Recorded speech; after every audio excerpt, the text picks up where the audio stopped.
Hi, this is Melanie DewBerry Jones, your soul coach, with a 3-minute vignette about your language of spirituality.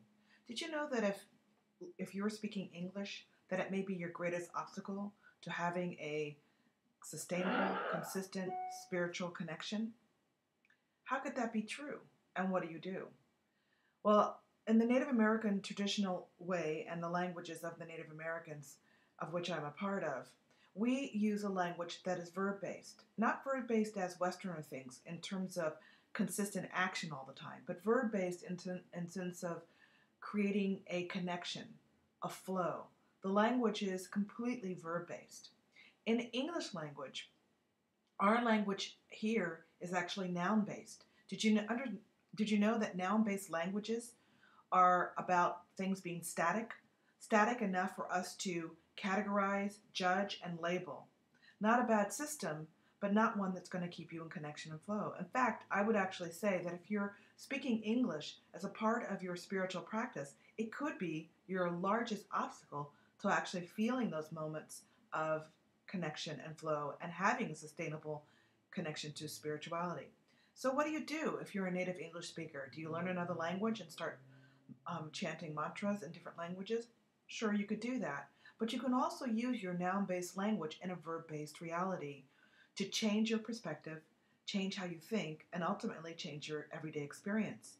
So let's take a look at what could those words be. We can already use the words that are around us every single day that we never used, that are used primarily only in religious languages. In fact, religious languages have sequestered certain words to use only in the context of religion. And even if you're not religious, of which I am not, you can use some of the noun-based language there to actually promote a verb-based experience. Let me give you an example of a couple of religious words that you could start to throw into the mix of your own language. One of those words could be glorious.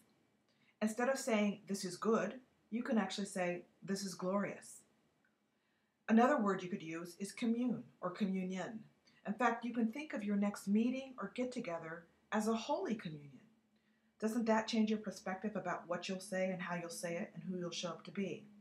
It might be a leap for you if you're anti-religious, but these words are not religious in and of themselves. They've just been sequestered by the religious community.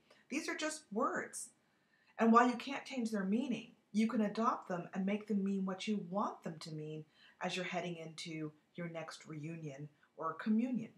Another word you can start to step into is noticing when there is something sacred that's happening, and use the word sacred.